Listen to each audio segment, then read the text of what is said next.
Saúde, irmãos, sua paz do Senhor. Agradeço a Deus por mais um dia.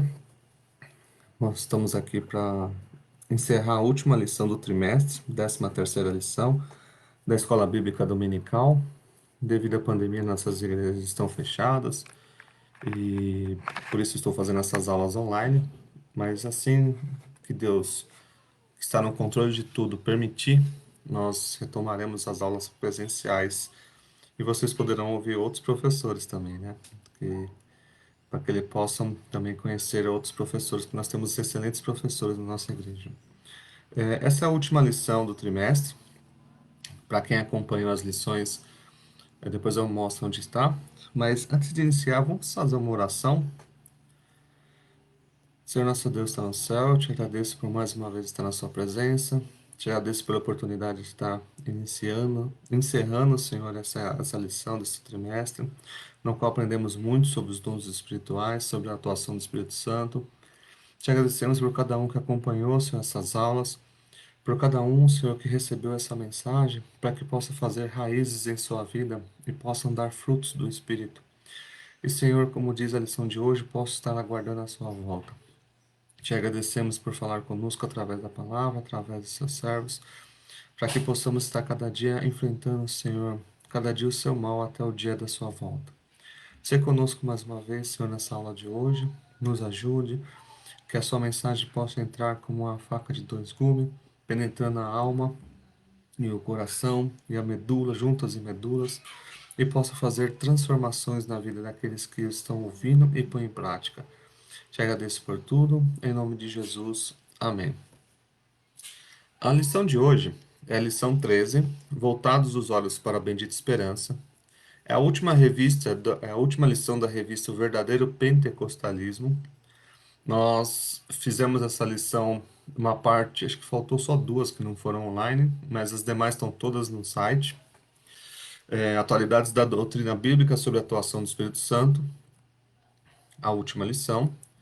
E todas as lições você consegue ver, caso você queira acompanhar, no YouTube. Você digita Assembleia de Deus.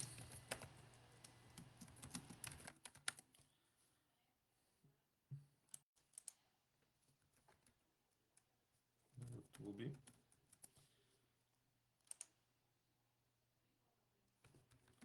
Assembleia de Deus Vila Nova Cachoeirinha.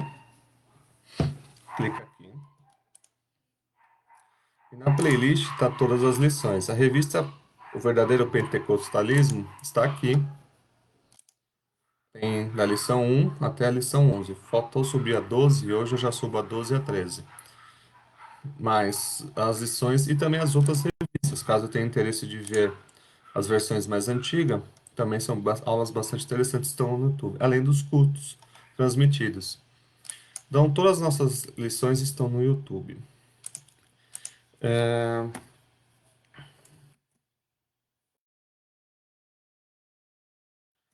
A leitura bíblica diária, depois vocês pausem esse vídeo, veja com calma, acompanhe cada uma dessas leituras.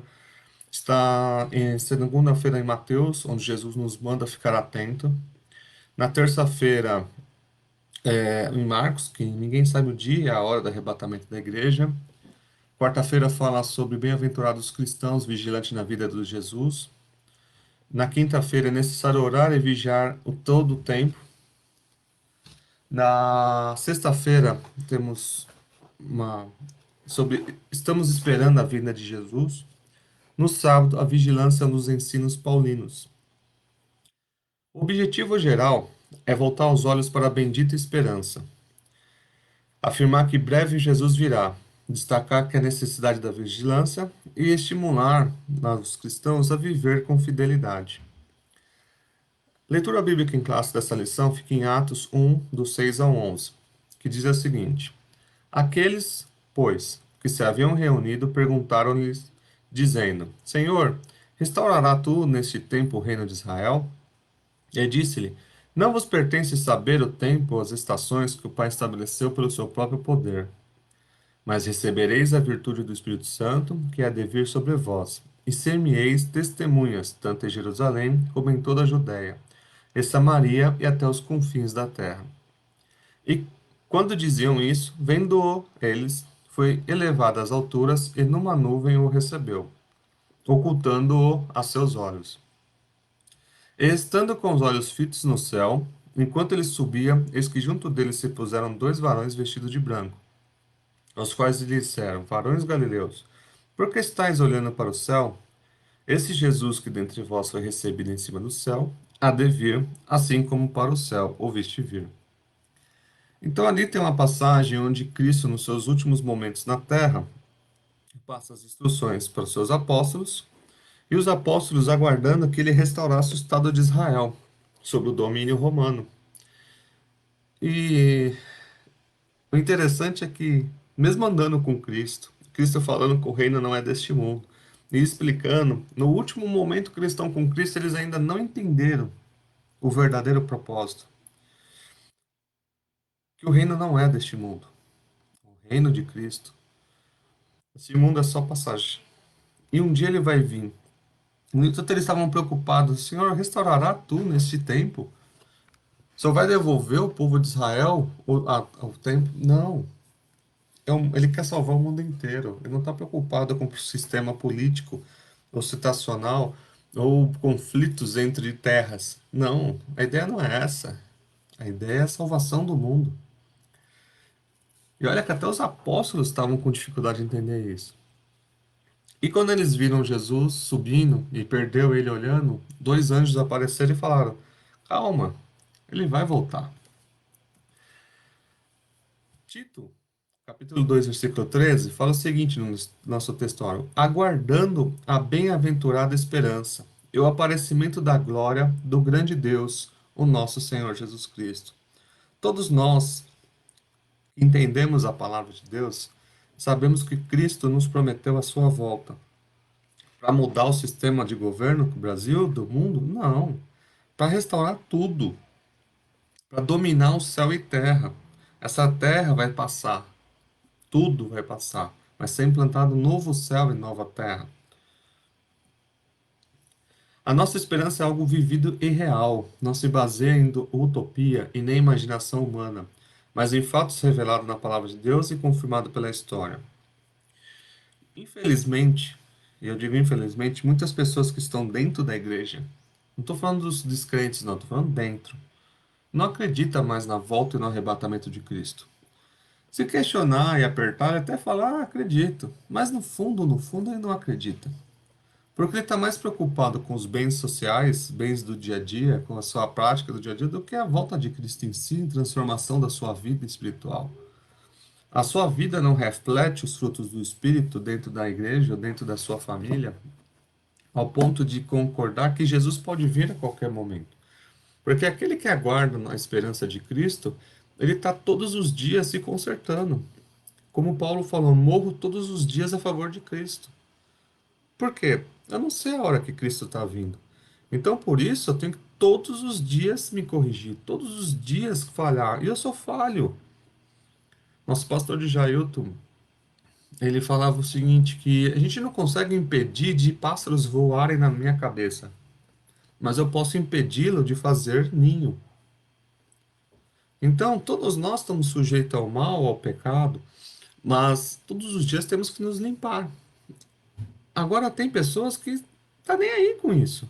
Continua suas práticas mundanas dentro da casa de Deus, continua sua vida torta, continua suas coisas como se assim, tudo que está escrito não vai acontecer. Eu tenho uma notícia para você, meu querido. Vai sim. E se você não se cortar, se consertar, tu vai ficar. Sem dó e sem esperança. Ou como diz recentemente uma polêmica da mídia, o choro é livre. Vai chorar até porque o povo de Deus foi. E quem ficou vai chorar. A esperança da igreja é vivida e é real. Por que que eu estou falando isso? Porque eu cresci na igreja. E eu cresci com um jovem, que também era filho de cristão, e ele cresceu comigo. Nós tivemos a mesma educação, mesma escola bíblica dominical, fomos ensinados da mesma forma. E ele falava assim pra gente, pra mim e para os outros dois irmãos que cresceram comigo em Cristo. Esse negócio de volta de Cristo é invenção do meu pai e da minha mãe. Quando eu fizer 18 anos, eu vou curtir minha vida, porque isso aí é balela. Desde a década de 70, 80, falam que Jesus vai vir e não veio. E eu estou esperando, e isso aí nunca vai acontecer. E eu ouvia isso. Eu falei, meu, você tá doido? Vai acontecer. Ele prometeu. Não, quando eu fizer 18 anos, eu tô saindo da igreja. E realmente ele fez isso. Quando ele fez 18 anos, que ele não estava mais sob o domínio dos pais, entre aspas, né? Ele seguiu a vida fora de Cristo. E como a Bíblia se completa, a Bíblia fala que o salário do pecado é a morte. E o que aconteceu com ele? Ele morreu no pecado. Infelizmente. Infelizmente. Enquanto os que estavam desde criança sendo ensinados e educados na palavra de Deus, estamos firmes até hoje. Somos pais de família e estamos ensinando a geração dos nossos filhos na mesma esperança, a bendita esperança, que é a vinda de Cristo. A esperança que a igreja vai subir ao céu, que Jesus vai retornar. Então, tanto faz o presidente que está no poder, tanto faz se é a direita, se é a esquerda. Às vezes a gente se pega em meios de discussão política, eu confesso até por mim mesmo, às vezes eu me indigno pela injustiça que acontece no nosso dia a dia. Mas tudo isso é um erro meu, porque eu estou tirando o olho do prêmio, da bendita esperança, eu estou tirando o olho de Cristo, eu estou olhando para outras coisas. Eu estou mais preocupado com o índice de morte do coronavírus do que a volta de Cristo. Eu estou mais preocupado com quem é o que está no poder ou tentando tomar o poder do que com a volta de Cristo. Então, todos os dias eu tenho que me corrigir e aguardando a bendita esperança. Jesus está voltando. E a lição de hoje é exatamente isso. Pretende esclarecer que esse evento não é balela. Nós temos que manter a vigilância e fidelidade. Então, os temas da lição é: breve o Senhor virá, a necessidade de nós estarmos vigilantes e vivendo com fidelidade. A vinda de Jesus é tão certa como o ar que você respira, como a sucessão de dia e noite, que você não tem controle. Vai ser dia e vai ser noite, querendo você ou não. E disso não temos a menor dúvida. O dia está próximo e os sinais que procedem à vinda de Cristo já estão presentes. Noé, ele era um tolo. Vamos colocar isso na linguagem do dia a dia, mais coloquial? Para todo mundo, Noé era apenas um idiota que falava uma coisa que era impossível de acontecer. Tudo, Tom, você é tolo. Até o dia que choveu. O Noé de todos, como Jesus fala de hoje, é assim, nós falamos que Jesus vai voltar. Nós falamos que Jesus vai voltar e ele vai voltar. E para nós parece um discurso de tolo para quem ouve. Ah, você está acreditando numa lenda, numa falácia. Até o dia que ele vai voltar. Aí, os que falaram que era lenda, vai chorar. Então, todo mundo tirou sarro de Noé. E todo mundo vai tirar sarro de nós quando falamos da vinda de Cristo. Porque quem está nas trevas quer continuar nas trevas. Como a Bíblia fala, quem é imundo, imundo-se mais ainda. Quem é sujo, suje-se mais ainda. Mas quem é santo, santifique-se mais ainda. Vivemos, portanto, nos últimos momentos na igreja na terra. Meu querido, se a pandemia não fez você acordar, eu não sei mais o que pode te acordar. Porque se é uma praga apocalíptica dessa, de proporções mundial, onde deixa qualquer um rico, pobre, na mesma situação de morte, eu não sei mais o que pode te acordar. Realmente isso significa que você está desligado do Evangelho, porque a Bíblia é bem clara que nos últimos dias serão guerras, rumores de guerras, pestes, maremotos, terremotos. A ideia aqui não é criar o pânico para vocês. Oh, meu Deus, está acabando o mundo. Pelo contrário, quem lê Apocalipse não vê o desgraça, e sim vê os últimos capítulos falando: Jesus está voltando, os selos estão sendo abertos. Há esperança. Quem lê a Bíblia vai ver que o último livro, a última folha da Bíblia, vai acabar tudo bem. Lá está a nossa esperança. E Jesus reinará para sempre, eternamente. E restaurará tudo. Então, Jesus mandou que trabalhamos enquanto é dia. O que quer dizer dia? Enquanto é possível. Pois a noite é de vir. O que é a noite? Vai vir a ocorrência. A tendência não é melhorar, infelizmente. Não se engane nessa bolha, não se engane nessa ilusão. Isso é uma ilusão. Nós podemos até ter momentos de paz, momentos de tranquilidade. Quem não quer? Eu tenho 3 filhas pequenas. Quem não quer um momento de paz, que elas possam crescer e ser felizes? Mas não é isso que a Bíblia diz. As coisas vão acontecer e vão acontecer. Infelizmente vão acontecer por causa dos nossos pecados. Nossos, do mundo inteiro. Então não será possível fazer mais nada. O mundo está pegando fogo. Sinais estão aí. A segunda vinda de Cristo é uma verdade ensinada na Bíblia. Então, como que as pessoas que não acreditam fazem? Distorce a Bíblia. Ou tenta descaracterizar a Bíblia, colocando numa condição secundária. A Bíblia é cheia de detalhes e abundâncias nos evangelhos sobre a vinda de Cristo. Nós temos todos os ramos. Você pode pegar todos os ramos de cristianismo que eu ensinei nas aulas anteriores, que são vários, mas todos eles têm uma coisa em comum. Jesus vai voltar. Nenhum deles fala que Jesus não vai voltar. Pode concordar um pouquinho lá, um pouquinho cá, mas todos falam a mesma coisa: Jesus vai voltar. Até o católico, o espírita, o mormon, o testemunho de Jeová e qualquer outro, todos falam: Jesus vai voltar. Há diversas interpretações de forma como ele vai voltar. E não é o escopo dessa lição. Tem uma lição anterior que eu já expliquei sobre isso, sobre as 4 teorias teológicas que tem sobre isso. Mas não é o foco de hoje. Então, a segunda vinda, ele inclui o arrebatamento da igreja, que está em 1 Tessalonicenses 4,15. Vamos lá? 1 Tessalonicenses 4,15.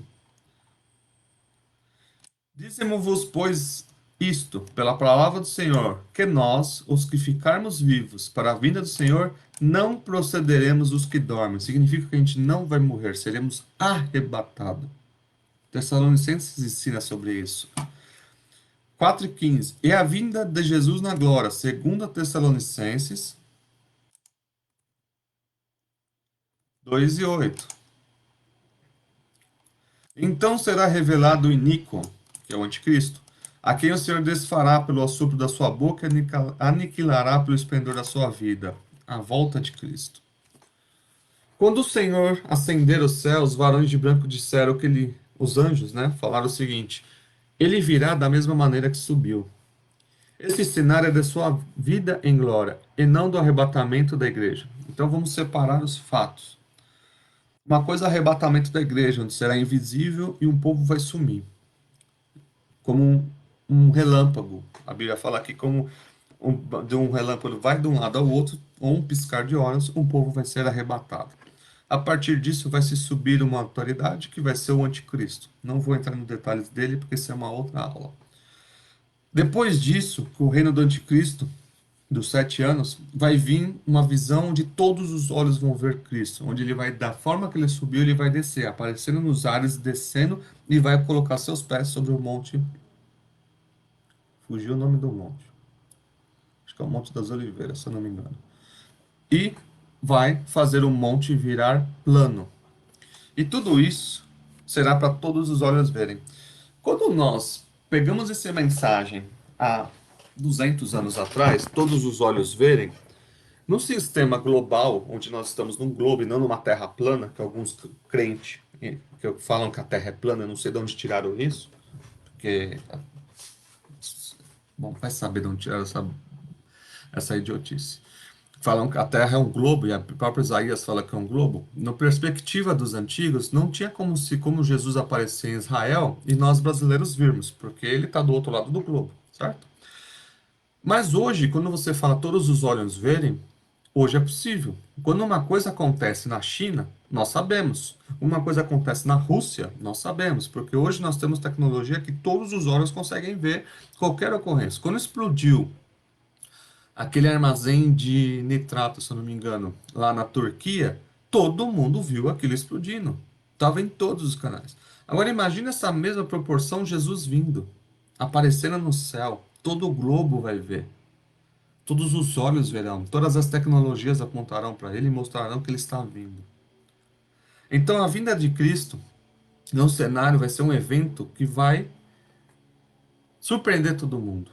A vinda de Cristo. Esse cenário da sua glória, como eu falei, é diferente do arrebatamento.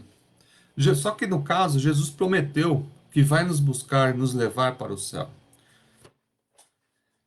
E ele diz no capítulo 14 de João: Não se turbe o vosso coração, credes em Deus, credes também em mim. Na casa de meu pai há muitas moradas. E se não fosse assim, eu vos teria dito: Vou preparar-vos lugar. E quando eu for e vos preparar lugar, virei outra vez, e vos levarei para mim mesmo. Para onde eu estiver, esteja vós também. Jesus prometeu que vem nos buscar, nos levar para o céu. João 14. Ele mesmo falou isso, foi palavras dele, não foi interpretação dos apóstolos. Mas antes do Pentecostes, os discípulos ainda não tinham essa compreensão. No entanto, que eles perguntaram: Senhor, restaurará tu neste tempo o reino de Israel?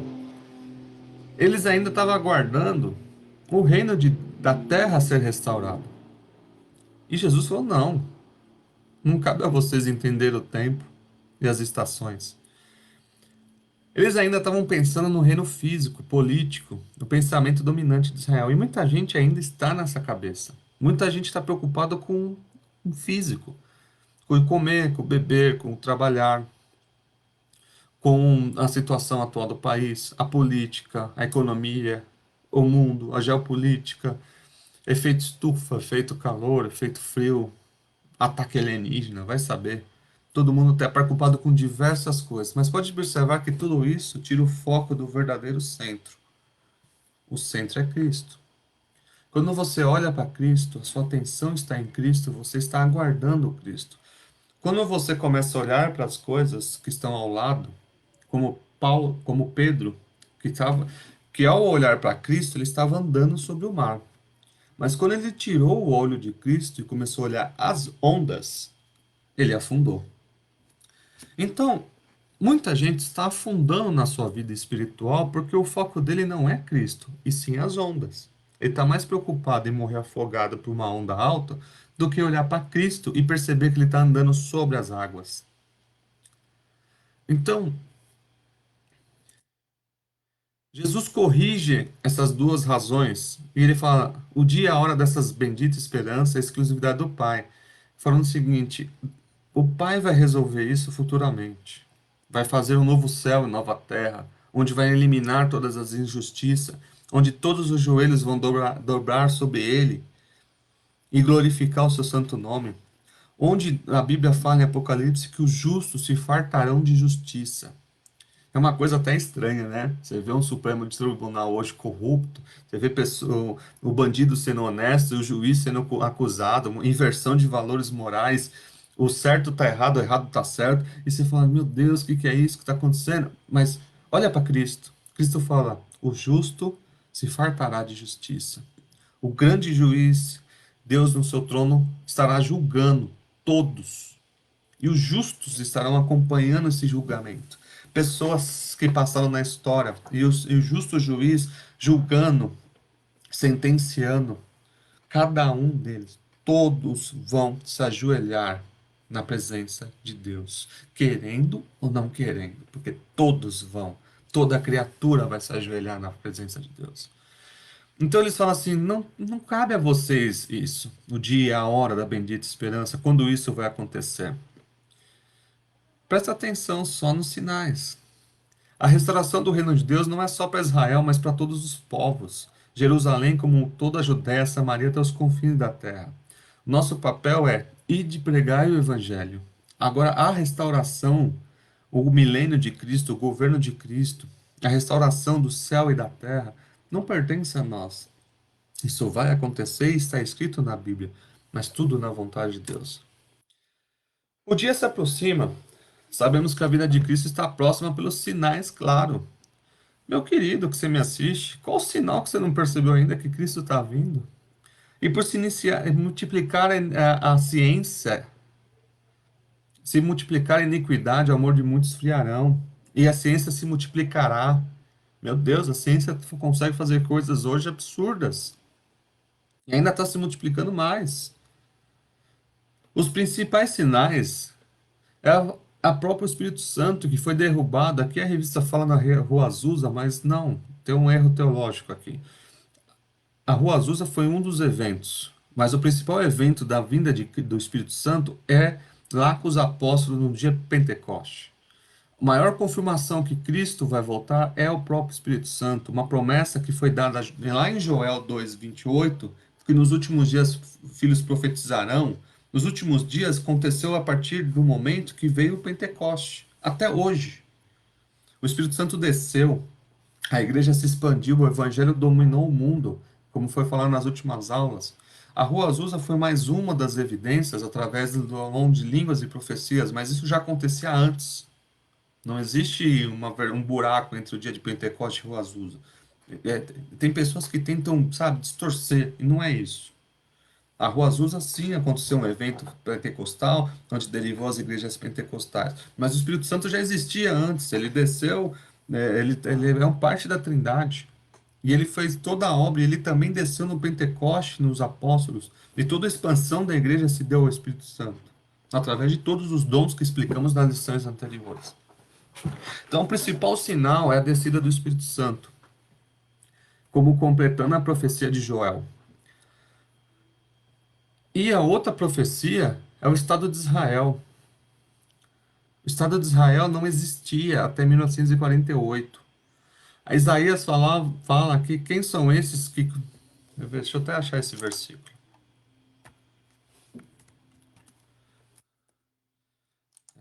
Quem são esses?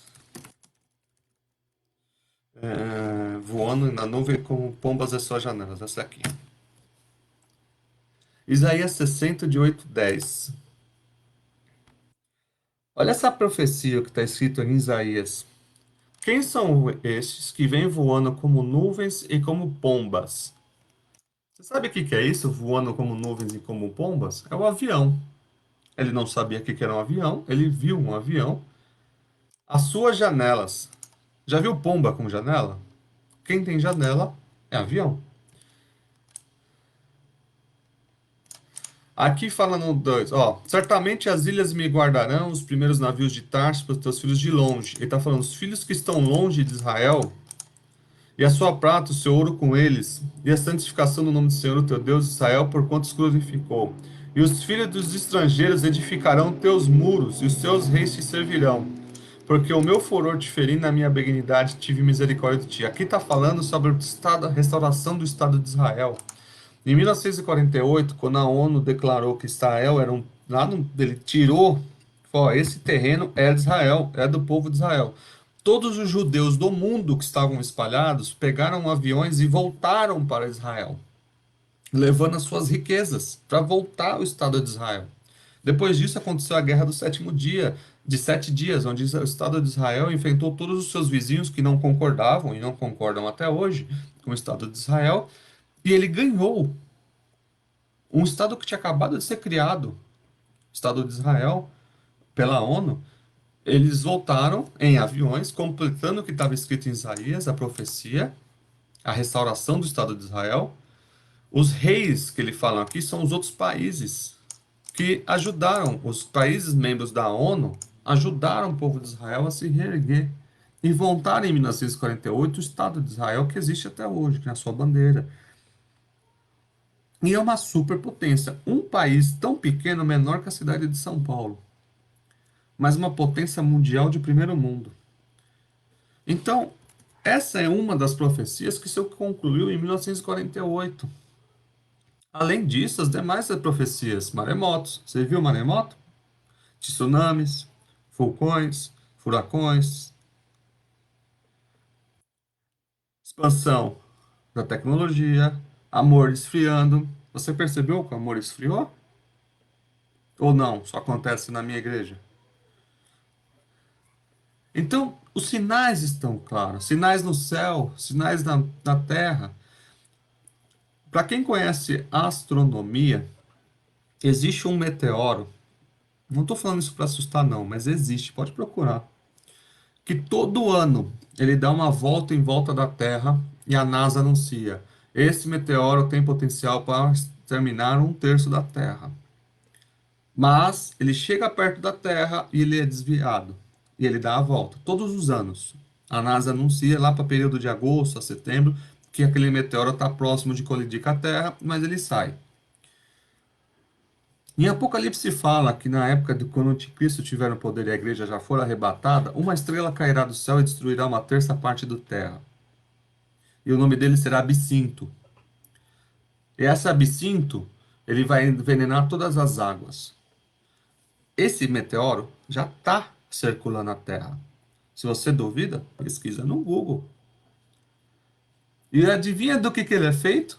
De absinto. Então, os sinais já estão aí. Só não aconteceu porque Deus não permitiu ainda. Mas em algum momento ele vai falar para o filho: vai. Porque nem o dia nem a hora, ninguém sabe. Nem o seu pastor, nem o meu, nem o apóstolo, nem o reverendo. Ninguém sabe o dia e a hora. O próprio Cristo não sabe o dia e a hora. Ele mesmo fala isso. Que somente o Pai sabe o dia e a hora. Que é uma coisa até difícil de entender, porque ele faz parte da Trindade. A vinda de Cristo é tão certa quanto a sucessão de dias. Deixa eu achar esse meteoro para mostrar para vocês. Tô falando que existe.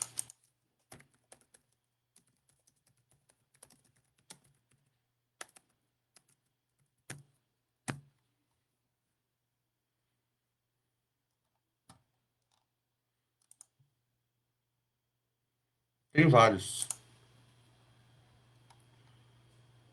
Aqui, ó. Só procurar. Ah, não acredito. Direito teu. Mas tá lá. Ele só não caiu porque Deus não quis. No entanto, que eles estão aí tentando fazer sistemas de defesa planetária. Isso não é novo, não. E nem teoria da conspiração. É, todo mundo que entende de astronomia conhece que nós somos cercados por vários meteoros potenciais. Que se um dia um deles desviarem e cair aqui, vai ser feio. Mas por que que não caiu? Porque Deus não quis. Porque tudo está no controle dele. Então a vida de Cristo é tão certa quanto a sucessão de dias e as estações, porque o nosso Senhor garantiu. A bendita esperança.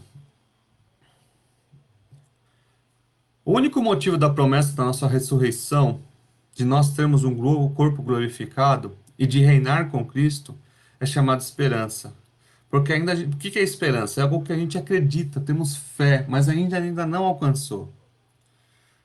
Porém, essa esperança ela não vai te decepcionar. O homem decepciona, o político decepciona, o presidente, o governador, o prefeito, uma autoridade, ele te decepciona. O pastor, o obreiro, ele te decepciona. O seu cônjuge te decepciona, seus filhos te decepcionam. Mas Cristo não te decepciona.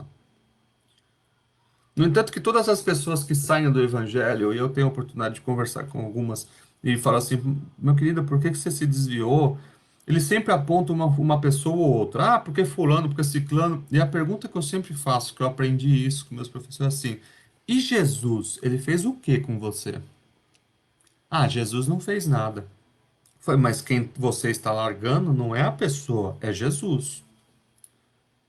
Quando você desvia, você não está largando o pastor, a igreja, a comunidade, você está largando Jesus Cristo.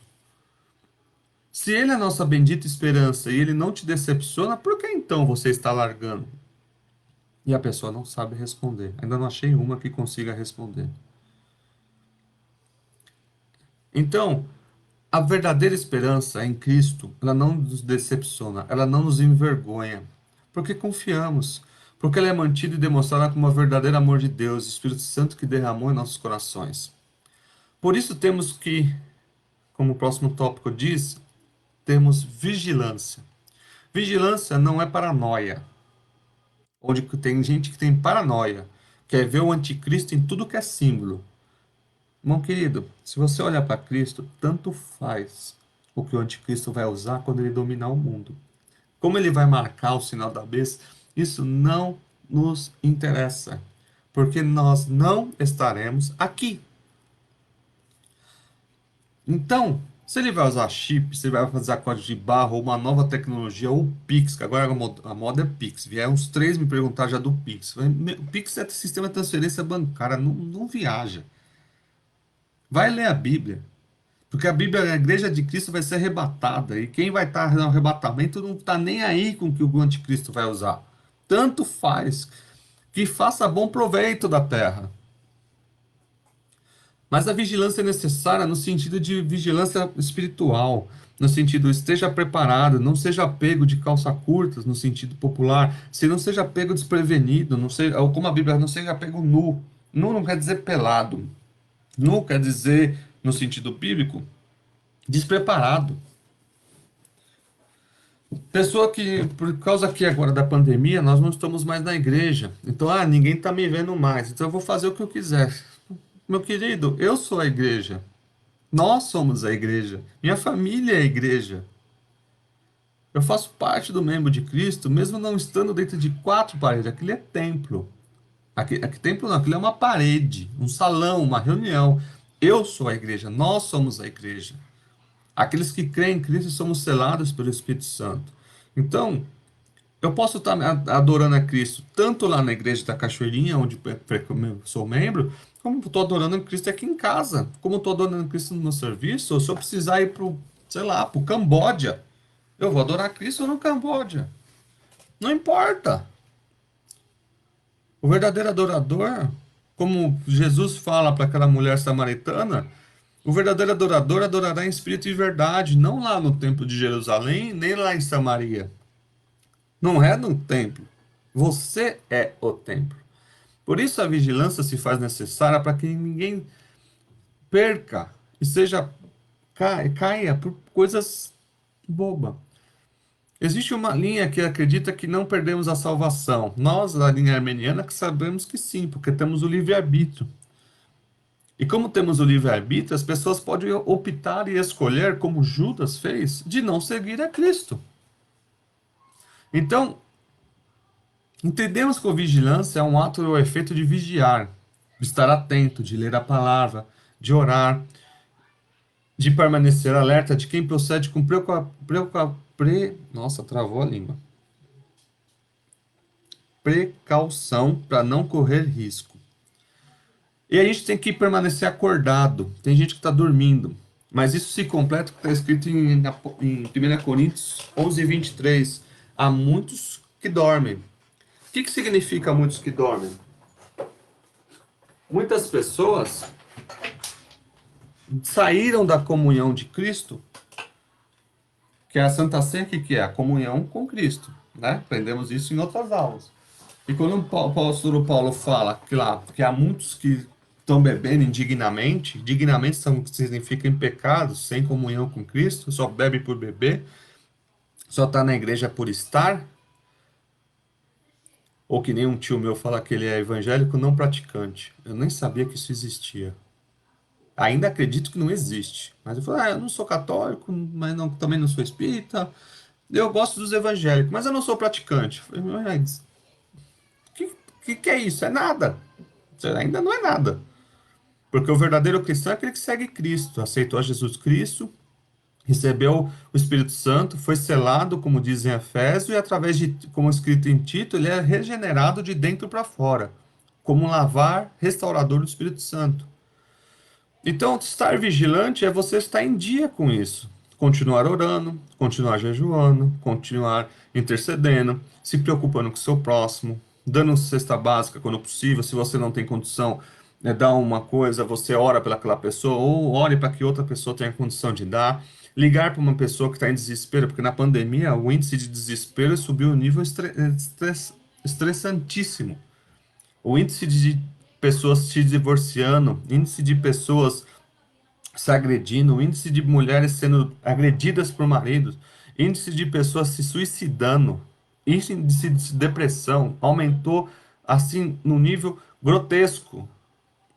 Você, como cristão, você tem paz, segurança, mansidão, que são os frutos do Espírito. Como cristão, você tem e tem que ter. Vou falar até sobre isso. Então você tem que demonstrar essa paz com o seu próximo. Por isso devemos estar acordados e atentos para não nos afastarmos de Cristo e aguardar a bendita esperança. Jesus nos exorta com muita ênfase: vigiai. A Bíblia também fala: vigiai e orai. Orar é bom? É. Vigiar é melhor. Porque não sabeis a hora que há de vir o nosso Senhor. Você não sabe, nós não sabemos. E isso aqui tem dois sentidos. Jesus pode vir tanto arrebatar a igreja, como ele pode vir individualmente para mim. Quando minha mãe pegou o coronavírus, ela estava muito preocupada com isso, porque ela já tinha, foi operada do coração 2 vezes, tem doenças pré-existentes. O índice de morte seria muito alto para ela. E quando eu soube, me preocupou muito. E eu orei ao Senhor e falei, Senhor, tá tudo nas suas mãos. O Senhor já livrou ela de duas operações cardíacas, diversas outras coisas. O coronavírus é só mais um. Aí eu orei, recebi uma paz tão grande, liguei para minha mãe estava preocupada. Eu falei, mãe, confia que Deus está no controle de tudo. Ela, confio. Não, eu falei, mãe, é mais profundo que isso, não é só falar confio. O que eu estou falando é o seguinte, se ele quiser, ele pode te curar. Mas se ele quiser, ele pode te recolher. Independente se ele vai te curar ou ele vai te recolher, tudo está na vontade dele. A questão é, a senhora está em paz com isso? Porque daqui ele pode tanto te curar do coronavírus, como ele pode te levar. E ele que decide isso, e nós não temos nada como resolver isso. Nenhum remédio vai ajudar isso, porque está no controle dele. A vida e a morte pertencem a ele. A senhora está em paz, que se a senhora for levada, a senhora está em paz com ele. Ela fechou os olhos e falou: sim, eu estou em paz. A feição dela mudou na hora. Mudou na hora. Porque a verdadeira paz é independente do resultado. Então, o vírus pode nos assustar? Claro que nos assusta, somos homens. Somos sujeitos a falhas e erros, vendo nossas pessoas queridas indo embora. Mas temos que olhar para Cristo e falar que Ele está no controle de tudo. Minha mãe foi curada, porque Ele está no controle de tudo. Prove a Deus curar, como também prove a Deus levar conhecidos nossos. Ah, Deus é injusto? Não, Ele leva a quem Ele quiser, a vida e a morte é dele. Então, essa pandemia vai durar enquanto Ele quiser. O que a questão é o que você está aprendendo durante essa pandemia. Você está voltando os seus olhos para Deus, você está voltando ao centro, Ele é o seu centro. Você está reconsertando seus caminhos tortuosos, você está orando mais, você está lendo a Bíblia mais. Você está corrigindo aquilo que te atrapalha de servir a Deus. Porque esse é o momento, não vejo um momento melhor. Se isso não te impulsionou a orar e se aproximar de Deus, não sei mais o que te impulsiona, o que te motiva. Porque somente Ele traz conforto. Até as autoridades entendem que não pode fechar uma igreja e estão em discussão com isso, porque a igreja traz o relento. Mas não é a igreja, e sim o dono da igreja. Ninguém sabe a hora quando vai acontecer, ninguém sabe o dia que Jesus vai vir. Ele pode vir individualmente para mim, como pode vir coletivamente e buscar a sua igreja. Essa era uma preocupação dos ensinos dos apóstolos, e todos falaram assim: não cabe a ninguém decidir o dia e a hora. E Jesus, nas diversas parábolas, em Mateus 24, Marcos 13, Lucas 21, ele fala a mesma coisa, dá muita ênfase à necessidade dos cristãos estarem atentos. E quando diz atento, é estar atento aos lobos, que nesse momento tentam arrebanhar as ovelhas. Muitos líderes e grupos religiosos que marcam data de vinda de Cristo, que marcam data de profecias de morte, ou vocês não ouviram falar do dia 30 de março? Meu querido, a vida e a morte pertencem a Deus. O anjo da morte, segundo a profecia, até tendo um pastor aí que pegou as redes sociais, para com isso. O anjo da morte está no controle de Deus. E a profecia, do jeito que ele falou, se trata de Apocalipse, quando no terceiro, segundo metade dos 7 anos do reino do anticristo. Não mistura as coisas. Ah, muitas pessoas podem morrer dia 30? Pode. Como vai morrer no dia 29, como morreu no dia 27, como morreu no dia 26, como vai morrer no dia 1º de abril. Milhões de pessoas morrem todos os dias. Faz parte da nossa vida. O pecado nos conduz à morte. Nós morremos. A consequência do pecado original de Adão que nós carregamos em nosso corpo é a morte, como eu falei nas últimas aulas. Então, várias pessoas tentam criar pânico. Ah, porque isso é a marca do anticristo. Porque isso é aquele negócio. Jesus vai vir tal dia. Ah, porque vai cair um negócio lá. Porque vai acontecer. Meus queridos, não sigam esses sinais. Sigam o sinal onde Cristo é o centro. Ele é o nosso centro. Ele é a nossa paz. Ele está no controle de tudo. O coronavírus, ou o outro vírus que vier, ou a outra pandemia, ou a guerra mundial, ou o ataque que vier, tudo está no controle de Cristo. E como Jesus fala, no mundo terás aflições. Nós teremos aflições, porque isso vai atacar. Essa imagem de super crente não existe. Não é que quando você aceita Cristo que você está imune aos problemas do mundo. Sim, acontece. Nós sofremos consequências de envenenamento por poluição, envenenamento por coisas tóxicas que comemos, consequências por coisa de radiação que a gente não percebe, consequências por guerras biológicas, consequências por guerras físicas, consequências por caos social, como o assalto. Sofremos. Cristo às vezes nos protege, como também às vezes nos leva. E a palavra do Senhor fala o seguinte, que Deus tem prazer na morte do justo, porque ele quer para ele. Mas ele não tem prazer quando um injusto morre, quando um iníquo morre, porque ele morreu sem salvação. Então, tiremos os olhos dos problemas do nosso dia a dia e olhamos para Cristo. Ah, mas eu não vou fazer nada assim? Faça o bem.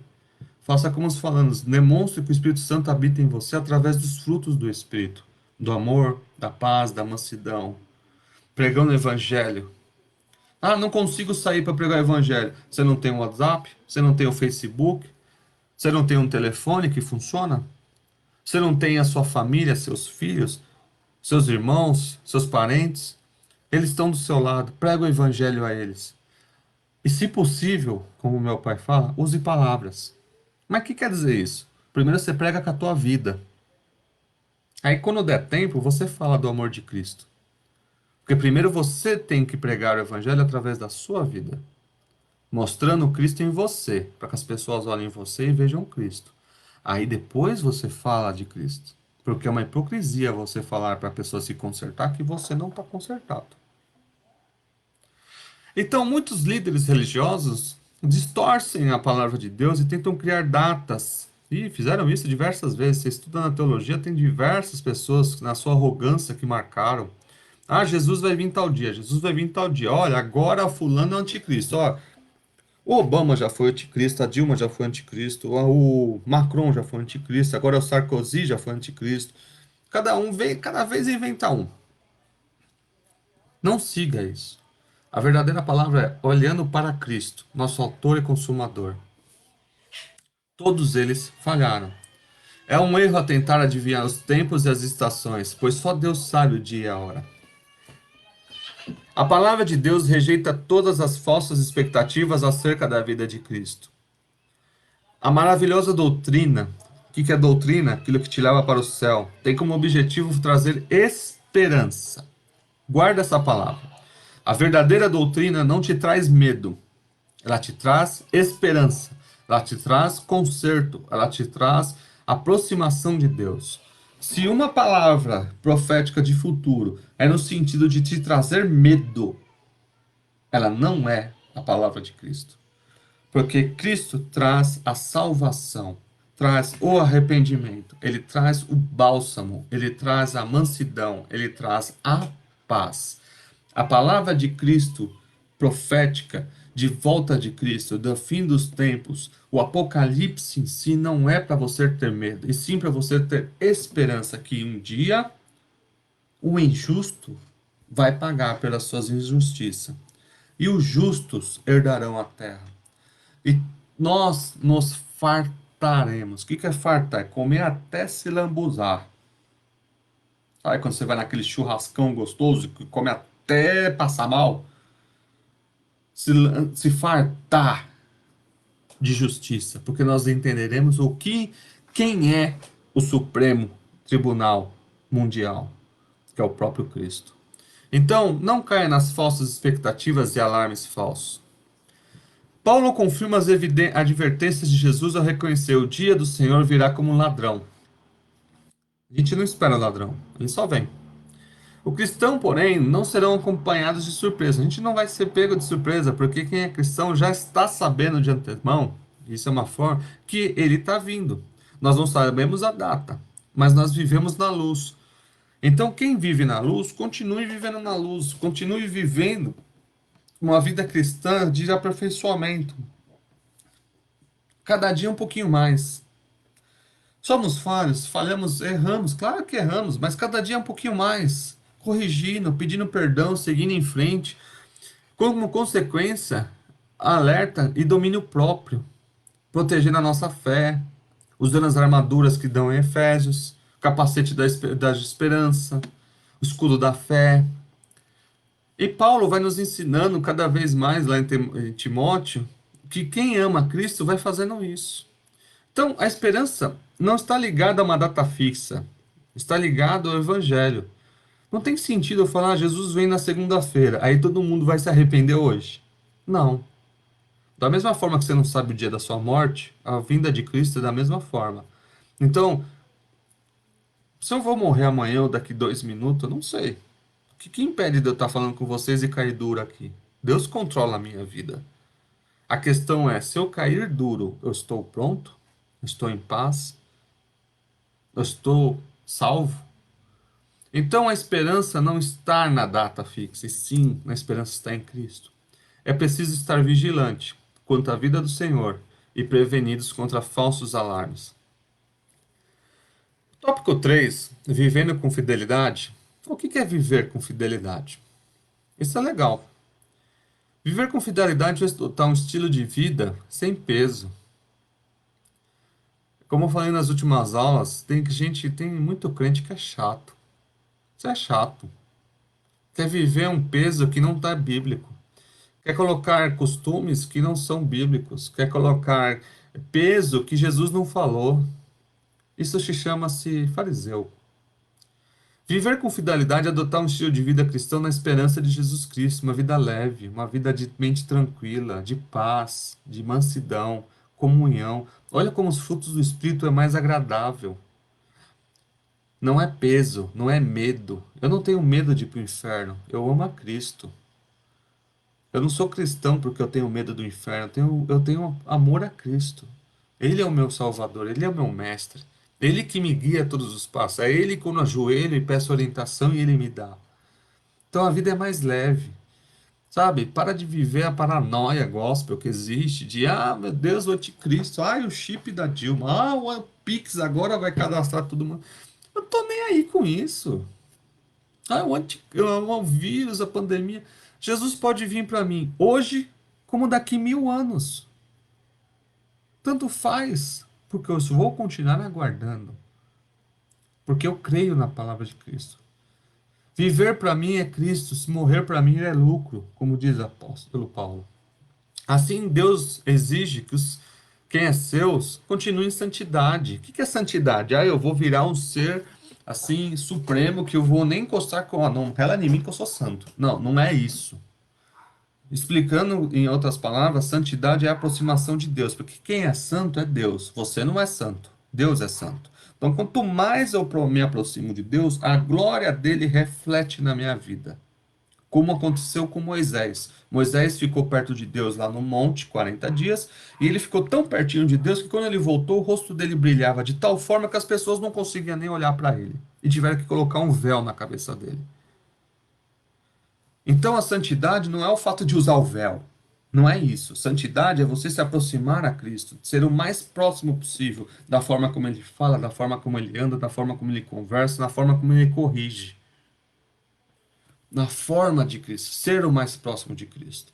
Então, Deus exige que o povo continue nessa santidade da mesma maneira que Deus é fiel. E ele exige a fidelidade do povo. Fidelidade é a qualidade de ser cheio da fé, característica do que é fiel. Lealdade. O que é fiel? Independente do que aconteça, eu estou lá, seguindo a Cristo. Com pandemia ou sem pandemia, eu estou seguindo a Cristo. Com saúde ou doença, eu estou seguindo a Cristo. É igual o meu voto de casamento. Na alegria, na tristeza, com dinheiro ou sem dinheiro, na saúde ou na pobreza, na doença, na bonança, é um casamento. Da mesma forma, a salvação em Cristo é a mesma coisa. Estou com Cristo, não importa o que aconteça. Se meu teto cair agora em cima de mim, eu vou estar embaixo do escombro, crendo em Cristo. Porque essa é a minha afirmação, esse é o meu centro. Ele é o centro da minha vida, é cristocêntrico. Eu orbito em volta dele. Então, fidelidade é isso, é a verdade, é a lealdade. Pertencer ao mesmo campo semântico da Bíblia significa o Senhor entre nós é a testemunha de fidelidade. Quem fala se eu estou salvo ou não, não é os próximos. Eles vão ver reflexos dos meus frutos do Espírito. Mas quem fala da que eu sou fiel é Cristo. E ele reflete através da paz do Espírito em mim. Fidelidade é uma demonstração de fé, lealdade, respeito, constância, permanência. Infelizmente, devido às igrejas estarem fechadas, muitas pessoas abandonaram a Cristo. Ah, mas eu sou. Não, não é não. Você abandonou mesmo. É só acompanhar as postagens das pessoas no Facebook. Pessoas que estavam lá na mocidade e depois estão fumando, estão bebendo, estão até se aglomerando. Depois tem problema porque é jovem, acha que não vai ter. Pessoas que simplesmente largaram as suas vidas. Não estou falando na questão só da forma como se veste, não, é questão de vícios, é questão de condutas imorais. Largaram a fidelidade em Cristo, não representam Cristo, não se olha mais para Ele e vê aquela alegria de Cristo. Porque abandonaram. A verdade é que os atributos morais de Deus, no qual reflete outras perfeições divinas, estão as quais a fidelidade de Deus. Deus é fiel e, portanto, nós devemos ser fiel a Deus. Deus cumpriu todas as promessas com a vinda do Salvador no mundo. De igual modo, a segunda vinda de Cristo podemos considerar como um fato incontestável. Vai acontecer. Nesse meio tempo, nós temos que ter a fidelidade e as virtudes cristãs provenientes do fruto do Espírito. Ah, como eu amo falar do fruto do Espírito. Sempre que eu posso falar do Espírito do Espírito. Porque você não é cristão, você é só crente. Crente qualquer um é, até o diabo é. Crer em Cristo, até o diabo crê. Agora, obedecer, opa, essa é outra história. O fruto do Espírito, ele destaca quem é cristão e quem não é cristão. Os frutos morais de Deus são aqueles cuja ressonância e reflexo mudam o dia a dia das pessoas. A verdade bíblica nos ensina que aqueles que têm Cristo, o Espírito Santo abunda dentro dele. Abunda não. Essa palavra não existe. Habita dentro dele e é como se fosse uma água que brota de dentro para fora. Vamos lá, Tito.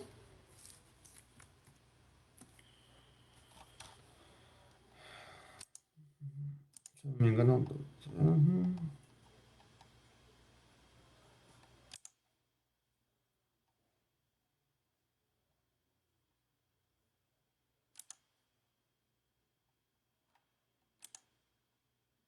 aqui.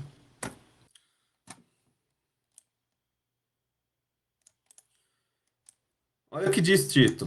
Porque também nós éramos em outro tempo, antes da salvação, desobedientes, extraviados, servindo a várias concupiscências e desejos da carne e deleitos, vivendo em malícia e inveja, sendo odiosos e odiando-nos uns aos outros. Mas, significa mudança de rumo, quando apareceu a benignidade e o amor de Deus, nosso Salvador, para com os homens, não pela obra de justiça que houvéssemos feito, não porque a gente era bonzinho, mas segundo a sua misericórdia, nos salvou pela, quero que vocês prestem atenção para essa palavra, pela lavagem da regeneração e da renovação do Espírito Santo. O que quer dizer isso? É a mesma coisa que você pegar um porco nojento na lama, fala, vem cá, porquinho, eu vou te dar um banho.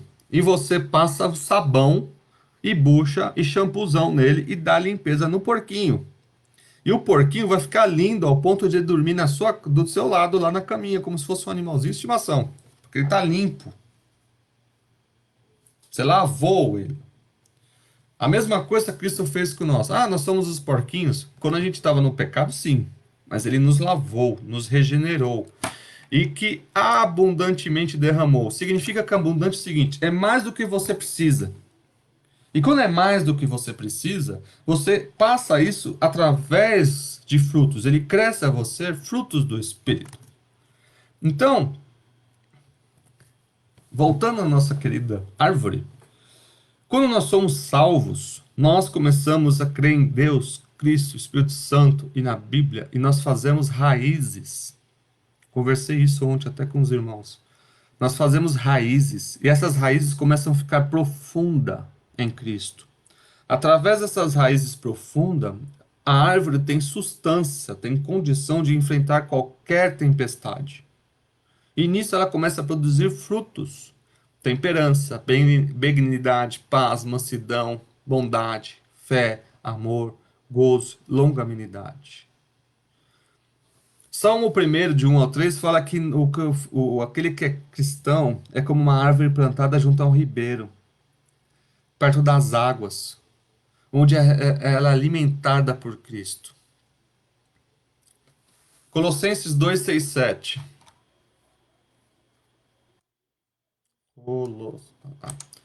2, 6 e 7. Pois como recebeste o Senhor Jesus Cristo, assim também andai nele, arraigados e sobreedificados nele e confirmados na fé, assim como foste chamado nela abundante em ações de graça. Significa enraizados, arraigados. João 15, 5.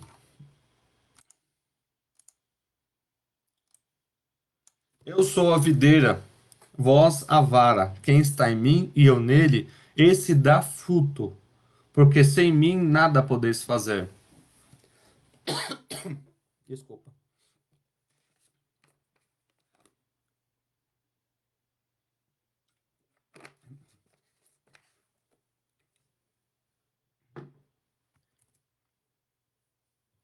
Jeremias 17, 7, 8. Jeremias 17, 7, 8. Bendito o homem que confia no Senhor e cuja confiança é o Senhor, porque será como uma árvore plantada junto às águas, que estende suas raízes para o ribeiro, e não receia quando vem o calor, um coronavírus. Mas suas folhas ficam verdes, e no ano da sequidão, no ano da depressão, como está acontecendo agora, no ano da dificuldade, não se afadiga, não desanima, nem deixa de dar frutos. A árvore enraizada, ela dá fruto em época ruim, porque ela está enraizada, porque ela recebe a água direto da fonte. Mateus 13, 23.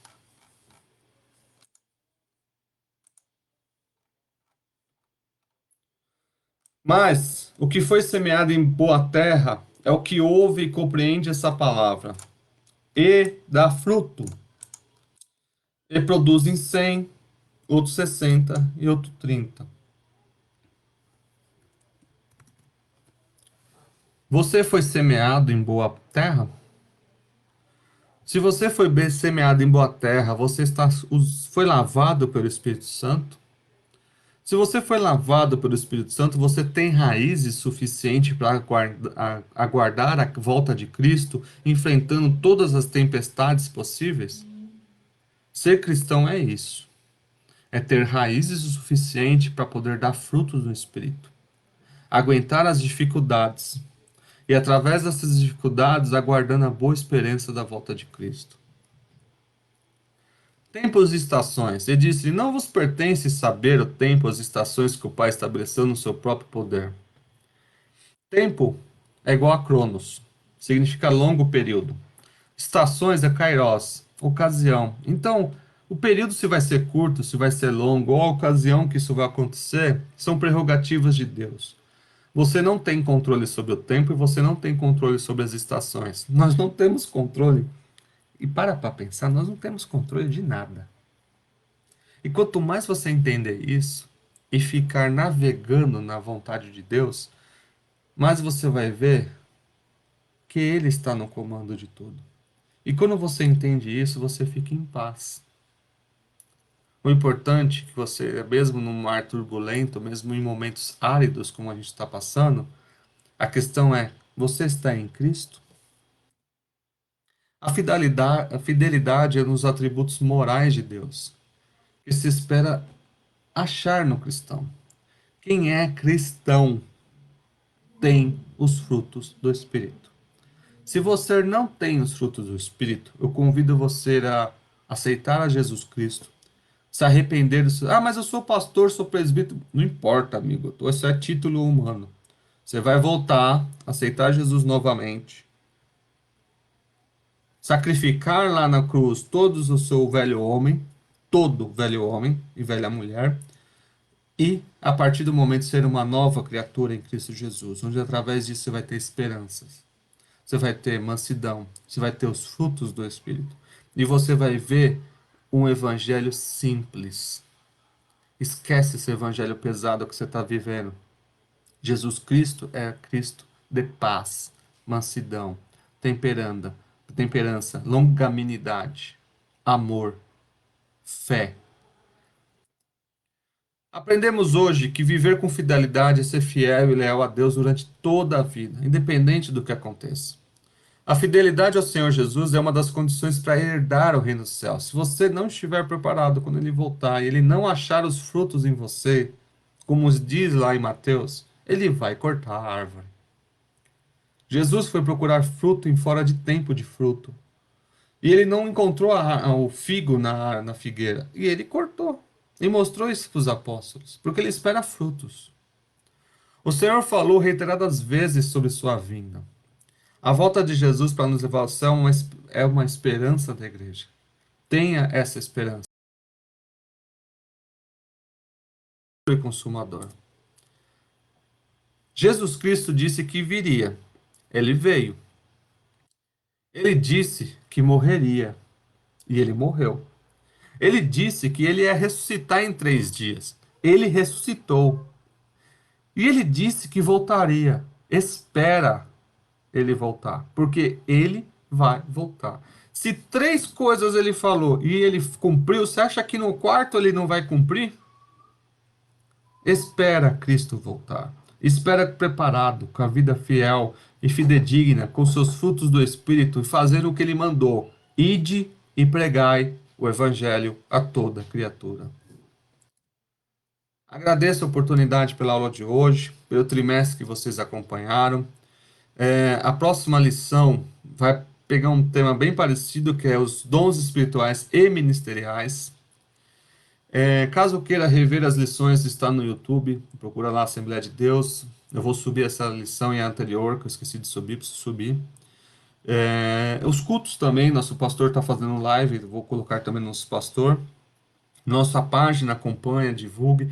Se você não consegue pregar o evangelho, distribua esses links, não porque sou eu falando, que o Senhor cresça, eu diminua. Não é isso. É que a palavra dentro dessas aulas são importantes para chegar às pessoas. Então, distribua esses links. Olha, gostei disso, veja, e vai passando adiante. Para que a palavra vá expandindo.